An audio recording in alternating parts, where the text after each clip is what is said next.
ప్రభునందు ప్రియ సహోదరి సహోదరులారా, మన ప్రభును రక్షణ యేసుక్రీస్తు నామమున మీ అందరికీ ఉదయకాలపు శుభములు.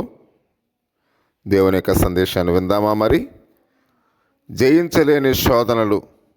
మత్తయి సువార్త 4వ అధ్యాయము 1వ వచనంలో, యేసు అపవాది చేత శోధింపబడుటకు ఆత్మ వలన అరణ్యమునకు కొనుపోబడెను.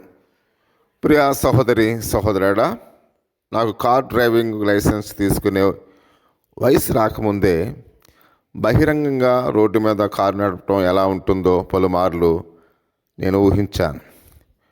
కారు పోగలిగినంత స్పీడ్తో నడుపుటకు శోధింపబడతా అనేమని భయమేసేది. కారు నడపడంలో పాటించవలసిన నియమాలని అనుసరిస్తూ నియమిత వేగంతో నడిపే నిగ్రహ శక్తి ఉంటుందో లేదా అని అనుకుంటుని. కానీ నాకు 16 సంవత్సరాల వయసు వచ్చి కారు లైసెన్స్ పొందినప్పుడు ఒక సత్యాన్ని గ్రహించి తిని, ఏమనగా నేను ఎక్సెట్ స్వాధీనంలో ఉండట కంటే ఎక్సెట్ నా స్వాధీనంలో ఉండటకే ఎక్కువ అవకాశం ఉన్నది. ప్రియ సహోదరి సహోదరుడా, పాపము చేయుట న్యాయమని తనను తాను సమర్థించుకొనుచు తనకు వచ్చిన శోధనలు జయించుటకు పాపము చేయుట తప్ప వేరే మార్గము లేదని చెప్పుకొనుచున్న వ్యక్తిని గురించి మీరు ఎప్పుడైనా విన్నారా? అనుమానించవలసిన కార్యము ఏదైనా చేయవలసినప్పుడు అది నీకు సమంజసం అనిపించుట నీకు ఆశ్చర్యం కలిగిస్తుందా? నీకు ఏది అవసరమని తలంచుచున్నావో సరైన సమయంలో అది నీకు గ్రహించబడుట అదొక అరుదైన సంఘటనని నీవే సమర్థించుకుంటున్నావా? మనకెప్పుడు పాపము చేయవలసిన సందర్భం ఏర్పడినప్పుడు దాని నుండి తప్పించుకున్నట్టుకు దేవుడు ఒక మార్గాన్ని చూపును, లేదా దానిని ఎదిరించుటకు శక్తిని దయచేయను. సత్యమును యేసుక్రీస్తు ఎదురైన శోధనల ద్వారా మనం తెలుసుకుంటున్నాము.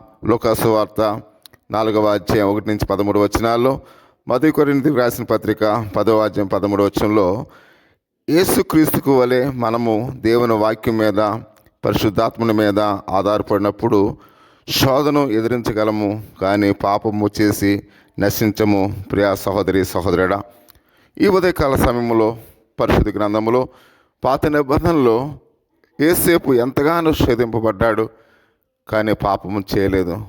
యేసేపు అంటాడు, నేను దేవునికి భయపడేవాడినని చెప్తూ ఉన్నాడు. ఎవరి హృదయంలో దేవుని వాక్యమందో వారిలో పాపం ఉండదని కీర్తనకారుడు సెలవిస్తూ ఉన్నాడు. ఈ ఉదయకాల సమయంలో నీవు నేను దేవుని వాక్యాన్ని కలిగి ఉన్నట్లయితే మనం పాపం లేని వారుగా ఉంటాం, పరిశుద్ధులుగా ఉంటాం. దేవుడు మనల్ని ఆశీర్వదిస్తాడు. ఏ శోధన కూడా మన మీద విజయాన్ని పొందలేదు. శోధన మీద మనము విజయాన్ని పొందగలం ఎప్పుడంటే పరిశుద్ధాత్మ మీద, వాక్యం మీద మనం ఆధారపడినప్పుడు. ఆ విధంగా దేవుని యొక్క సన్నిధానంలో నీతిమంతులుగా, నిర్దోషులుగా మనల్ని ప్రభు తన విలువైన శిలువ మరణ బలియాగముల చేత మనల్ని పవిత్రపరిచి ఉన్నాడు గనుక క్రీస్తుకు మాదిరిగా ఈ ఉదయకాల సమయంలో జీవిద్దాం. దేవుడు మిమ్మల్ని, మీ కుటుంబాన్ని దీవించిన గాక. ఒక ప్రాముఖ్యమైన సత్యమైన మాట మనం చెబుదామా? క్రైస్తవునికి జయించలేని శోధన అంటూ ఏదీ లేదు. ప్రతి శోధన దేవుని నమ్ముటకు ఒక అవకాశము. ప్రార్థన చేసుకుందాం. పరిశుద్ధుడా, మహోన్నతుడా, సర్వాధికారి స్తోత్రాలు తండ్రి, గడిచిన కాలమంతా కూడా మమ్మల్ని ఆశ్రయించా ప్రభువా. ఈ ఉదయకాల సమయంలో నీ సన్నిధానములో ప్రభువా, ప్రతి శోధన జయించడానికి నీ వాక్యము, పరిశుద్ధాత్మ శక్తిని మాకు దయచేయండి ప్రభువా. నీ సేవలో మమ్మల్ని వాడుకోమని మా ప్రభును రక్షకుని యేసుక్రీస్తు నామములో ప్రార్థించి వేడుకొంచున్నాం పరమ తండ్రి, ఆమేన్. మన తండ్రి అయిన దేవుని యొక్క ప్రేమ, కుమారుని యేసుక్రీస్తు కృప, పరిశుద్ధాత్మ యొక్క అన్యోన్య సహవాసం ఇప్పుడు ఎల్లప్పుడు సదా తోడై నడిపించును గాక. ఆమేన్, ఆమేన్, ఆమేన్. God bless you, one of all. Thank you.